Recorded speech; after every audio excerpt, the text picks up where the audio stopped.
Olá, queridas irmãs e irmãos, Deus nos abençoe a todos. É um grande prazer estar aqui. Que possamos juntos, mais uma vez, discorrermos sobre a beleza que é este livro, o Palavras de Vida Eterna. Nosso encontro nos faz sempre refletir, pensar, meditar, nos analisar. Porque quem fala, fala para si em primeiro lugar. Nosso capítulo é o 42 e o título é No Serviço Mediúnico. Convido-os, então, a alçarmos os olhos a Deus, nosso Pai, e dizer-nos, Senhor, aqui nos encontramos, temos a certeza do seu amor e da sua misericórdia. Abençoe os nossos momentos, abençoe o nosso viver e a força que precisamos, o ânimo que pedimos, esta energia, este hálito mental do teu amor e da tua misericórdia, que se desprende das alturas infinitas para toda a terra, para todos os demais lugares, fora do nosso orbe terrestre. Que nesse momento, as bênçãos que nos são transmitidas pela espiritualidade, seja para cada um de nós, a cada um que nos ouve, no seu lar, onde for, que seja graciado pela energia curatora do bem viver. Muito obrigado e assim seja. Faremos então a leitura 42, no serviço mediúnico. Começamos com as palavras de Paulo, na primeira carta, quando ele escreve aos Coríntios, no 12, capítulo 12, versículo 4. Ele diz assim: há diversidade de dons, mas o Espírito é o mesmo. Vamos ver o que nos diz Emmanuel a respeito. Examinando os dons espirituais, ou, mais propriamente, as faculdades mediúnicas, entre os aprendizes do Evangelho, o apóstolo Paulo afirma categórico no capítulo 12 de sua primeira epístola aos Coríntios. Abre aspas. Há diversidade de dons, mas o Espírito é o mesmo. Há diversidade de ministérios, mas o Senhor é o mesmo. E há diversidade de operações, mas é o mesmo Deus que opera tudo em todos. A manifestação do Espírito, porém, é concedida a cada um para o que for útil, pois que a um, pelo Espírito, é dada a palavra da sabedoria, e a outro, pelo mesmo Espírito, é a palavra da ciência, a outro, pelo mesmo Espírito, a fé, e a outro, pelo mesmo Espírito, os dons de curar, a outro, a operação de fenômenos, e a outro, a profecia, a outro, o dom de discernir os espíritos, e a outro, a variedade de línguas, e ainda a outro, a interpretação das línguas. Mas um só é o mesmo Espírito, opera todas essas coisas, repartindo particularmente a cada um como lhe apraz. Fecha aspas. Essas são, então, as palavras em que Paulo escreve na sua primeira carta aos Coríntios. Seguindo com Emmanuel, parece incrível, ele diz, que explicações tão claras ao redor da mediunidade tenham vindo à luz há 19 séculos, traçando diretrizes e especificando deveres pela mão firme daquele que se constitui um amigo fiel da gentilidade. Qual disse outrora Paulo, relembremos hoje que a mediunidade é cedida a cada um para o que lhe for útil. É por isso que, nos quadros da ação espírita, temos instrumentos mediúnicos para o esclarecimento, para a informação, para o reconforto, para a convicção, para o fenômeno, para o socorro aos enfermos, para as manifestações idiomáticas, para as interpretações e para o discernimento, tanto quanto para numerosas outras peculiaridades de serviço. Entretanto, nós todos, tarefeiros, encarnados e desencarnados, que procuramos a nossa regeneração do Evangelho, devemos saber que o bem de todos é a luz do Espírito glorioso de Jesus Cristo, que precisamos refletir nesse ou naquele setor do trabalho. Abstenhamo-nos, assim, do contato com as forças que operam a perturbação e a desordem, visíveis ou invisíveis, na certeza de que daremos conta dos dotes mediúnicos com que fomos temporariamente felicitados, porque o Espírito do Senhor, por seus mensageiros, nos aquinhoa com esse ou aquele empréstimo de energias medianímicas, a título precário para nossa própria edificação e segundo as nossas necessidades. É um tema dentro da Casa Espírita, ele é um tema muito concorrido para, principalmente, os visitantes, os simpatizantes, né? As pessoas que nunca estudaram a mediunidade. Só que interessante que parte delas que vão à Casa Espírita conversar num atendimento, numa conversa fraterna, grande maioria tem esses contatos mediúnicos, tem esta ou aquela mediunidade, embora muitas vezes não saiba por que e como isso se opera. Quando falava-se antigamente, há uns 30 anos atrás, um pouco mais, em que você deve desenvolver, entre aspas, a mediunidade. Nunca ninguém entendeu, pelo menos aos que estavam em nosso derredor, o que seria aquele desenvolver. Muitas pessoas entendiam que o desenvolver, entre aspas, ele estava ligado a você trabalhar na mediunidade, seja na doutrina espírita ou em qualquer outra filosofia que, então, estivesse de acordo com a lei da reencarnação e que tivesse esse intercâmbio mediúnico.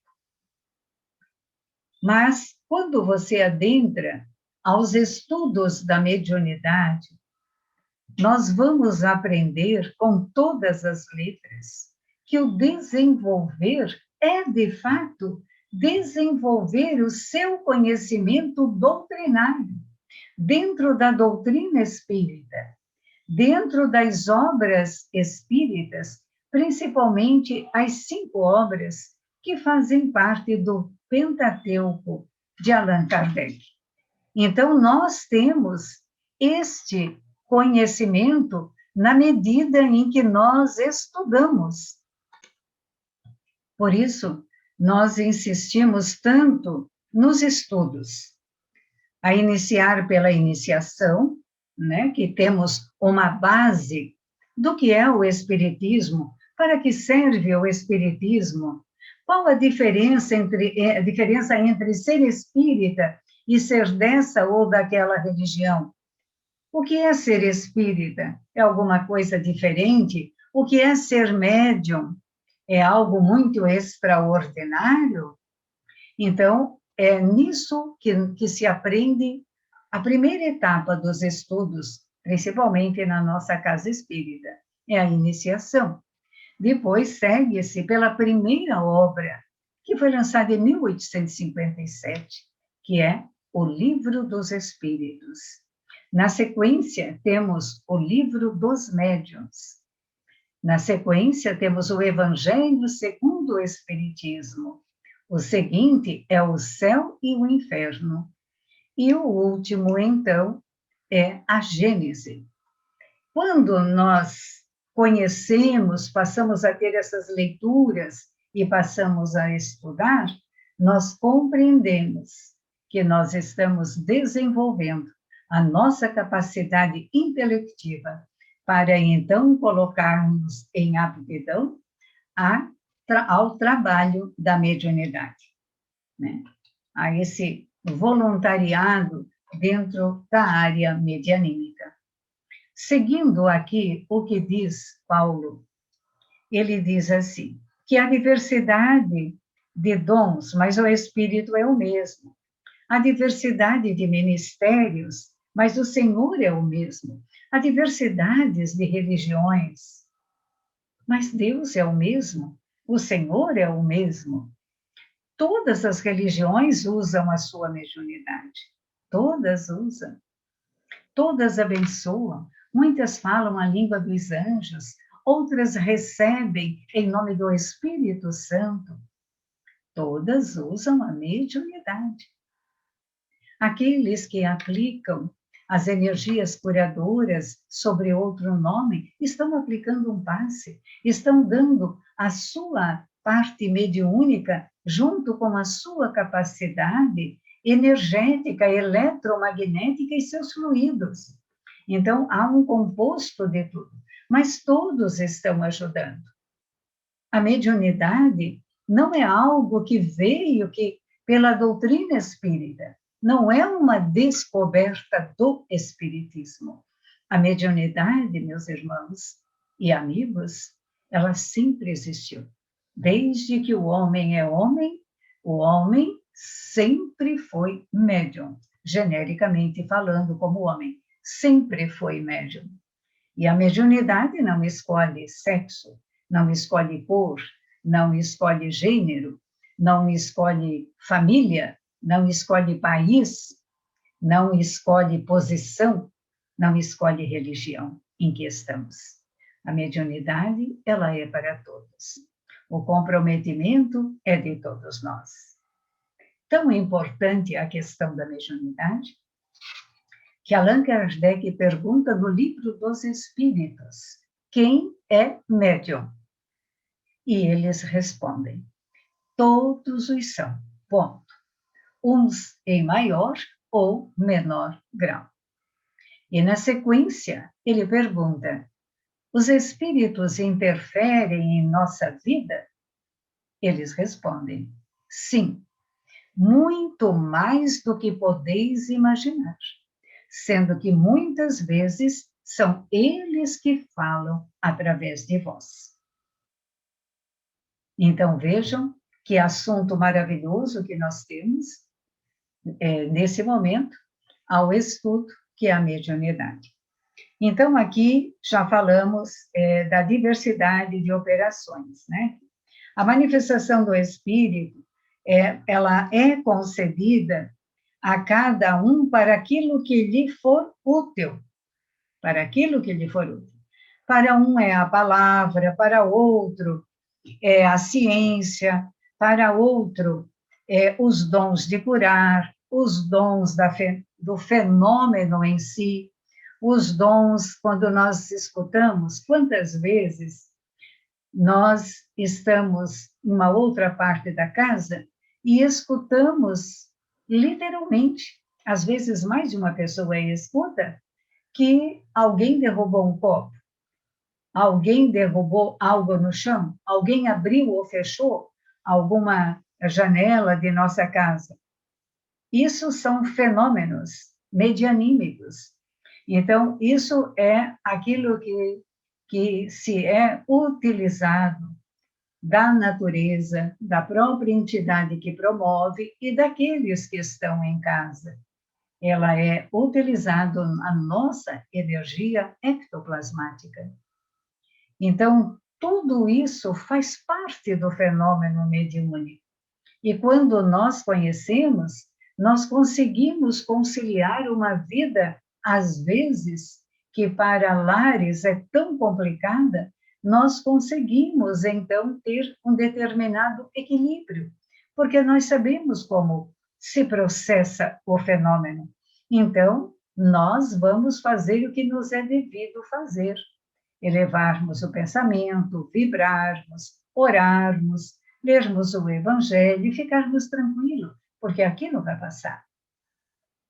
Então, um espírito, ele pode falar para mim de uma maneira, ele pode se comunicar comigo de uma maneira.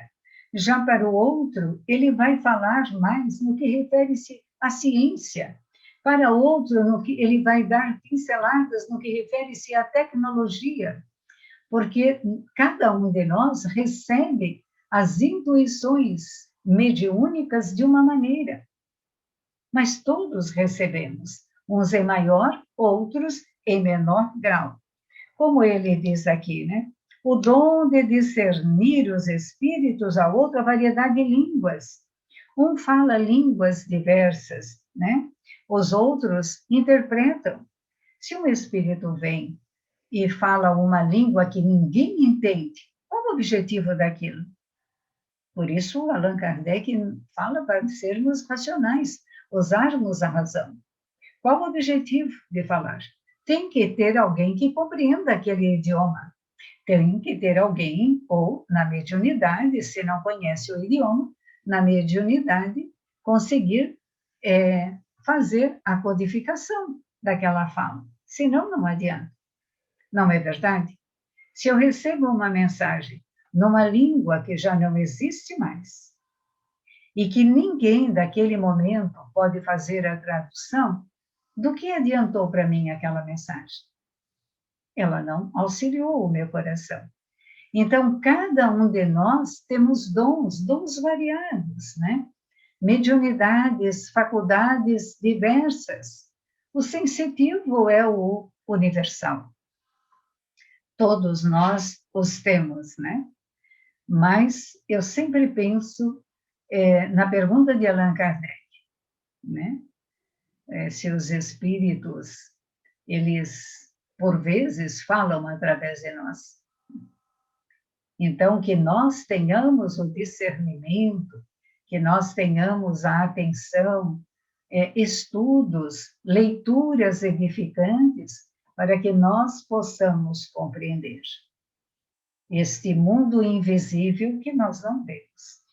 Continuando, parece incrível que explicações tão claras ao redor da mediunidade tenham vindo à luz de 19 séculos. Hoje, lendo-no hoje, seriam então 20 séculos, né? Traçando diretrizes e especificando deveres, na mão firme daquele que foi sempre fiel a Jesus, a partir do momento em que fez uma viagem para Damasco.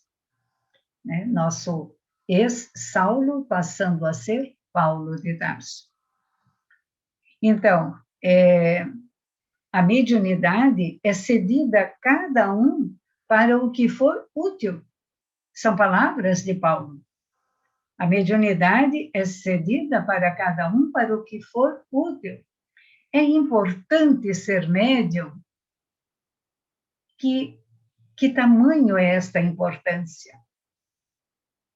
Porque muitas pessoas acham que aquele que é médium, ele é importante, ele tem as respostas certas. Não, não.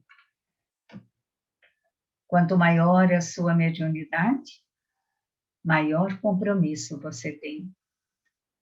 maior dificuldades muitas vezes enfrentamos para palmilharmos o caminho verdadeiro do amor, da simplicidade, o caminho verdadeiro da irmandade, da caridade, de sermos pessoas que estamos olhando ao buril de nosso espírito imortal todos os dias.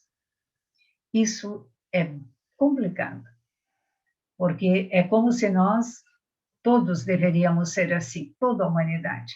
Nós temos que nos burilar todos os dias. Mas o médium, ele não é diferente de ninguém. Poderíamos dizer que Chico Xavier, nosso querido Francisco Cândido Xavier, foi possuidor de todas as mediunidades. Inclusive, ele foi médium enquanto encarnado no mundo dos espíritos. Ele foi usado como médium no mundo dos espíritos, em esferas que precisavam alguém com as suas qualificações psíquicas, energéticas, mediúnicas. E nós temos um exemplo de como Chico sofreu. Quantas dores, quantas humilhações passou. Então, é uma tarefa difícil, mas necessária. Se olharmos, meus irmãos, o nosso passado, muito en passant,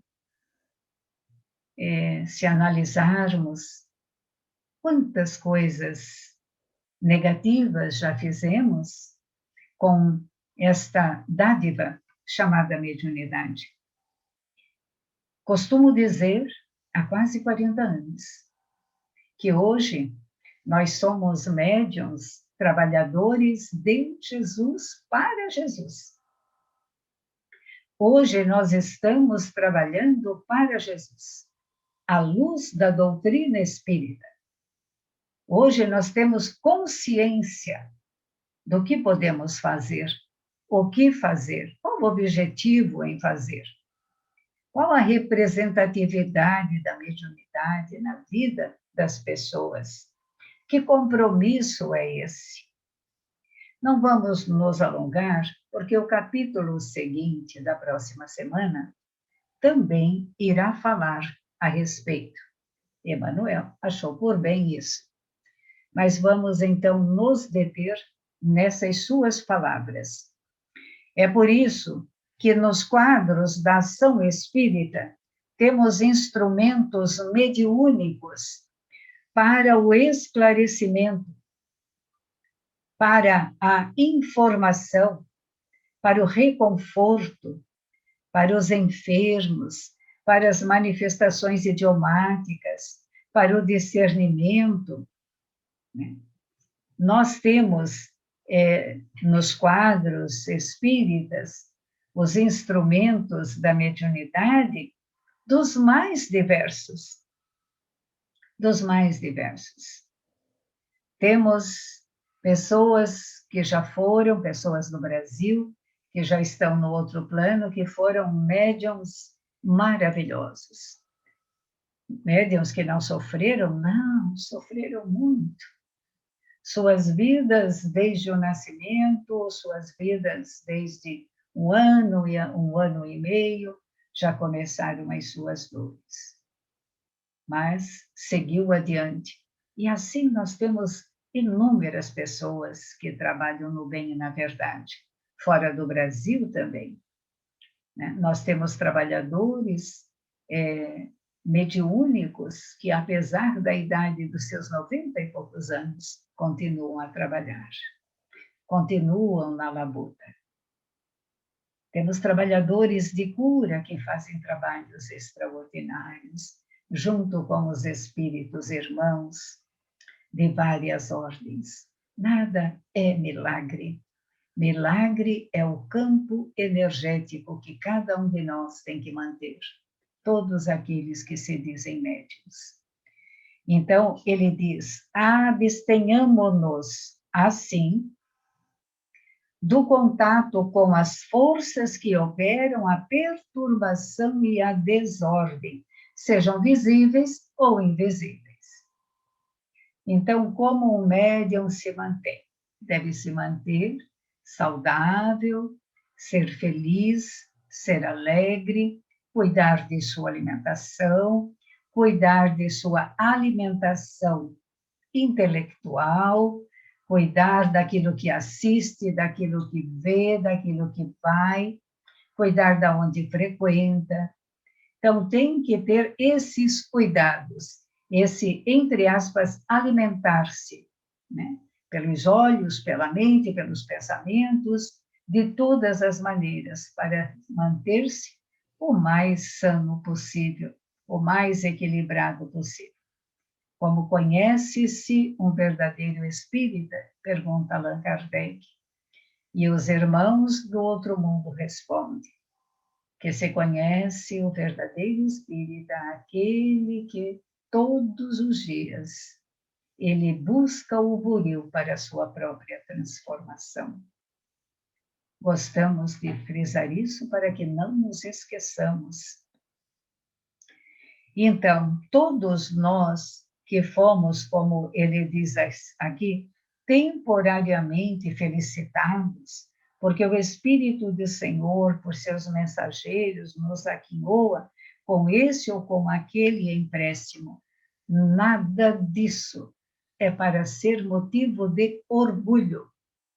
O orgulho mundano, o orgulho do exibicionismo, o orgulho do mando, nada disso. Quanto mais compromisso nós temos com isso, nós temos que buscar-nos ser pessoas mais humildes, mais fiéis aos postulados de nosso Senhor Jesus. Sabe, meus irmãos, no campo do serviço mediúnico, há muito o que falar. É quase que inesgotável. Se ouvirmos várias pessoas, vários autores, vários expositores, estudiosos, temos estudiosos maravilhosos pelo Brasil afora. Então, é um assunto maravilhoso para nós compreendermos o que é as lides medianímicas, como se lida com isso, como se trabalha com essas forças que todos nós possuímos. Ninguém é melhor que ninguém. Ninguém é mais capaz que ninguém. Cada um é qualificado à sua forma para aquela encarnação. Na outra, vamos ver como vai ser. Mas nessa, é cada um de acordo com a sua obra.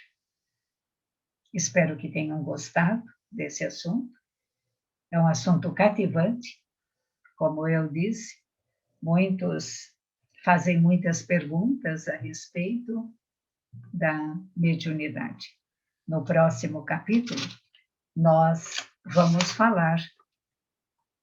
dar sequência sobre este assunto, segundo o Emmanuel. Agora, então, nós vamos agradecer. Foi um grande prazer estar com vocês. Rogo sempre que Deus abençoe a cada um de nós. Aí onde você está, no tempo que você ouvir, não importa quanto. Que nesse momento você receba a paz. Nós vamos fazer a leitura de uma prece que chama-se Prece de Ismênia, por André Luiz, e está na obra Os Mensageiros. E desejamos, então, que esta prece ilumine o nosso coração, ilumine nosso lar, nossos familiares, nossos filhos e filhas. Ilumine todos aqueles que nos cercam, onde quer que se encontre. Que esta prece, através da espiritualidade bendita, possa adentrar como um jato de luz nos hospitais da nossa cidade, levando a cura, a renovação, novos ares, novos momentos. Ó Senhor, Supremo de todos os mundos e de todos os seres. Recebe, Senhor, o nosso agradecimento dos filhos devedores do teu amor. Dai-nos a tua bênção, ampara-nos a esperança, ajuda-nos o ideal na estrada imensa da vida. Seja para o teu coração cada dia nosso primeiro pensamento de amor. Seja para a tua bondade nossa alegria de viver. Pai de amor infinito, dai-nos tua mão generosa e santa, porque longo é o caminho. Grande é o nosso débito, mas inesgotável é a nossa esperança. E assim, que as bênçãos de Jesus, o divino curador do nosso planeta, seja para cada um de nós, hoje e sempre. Graças a Deus, até breve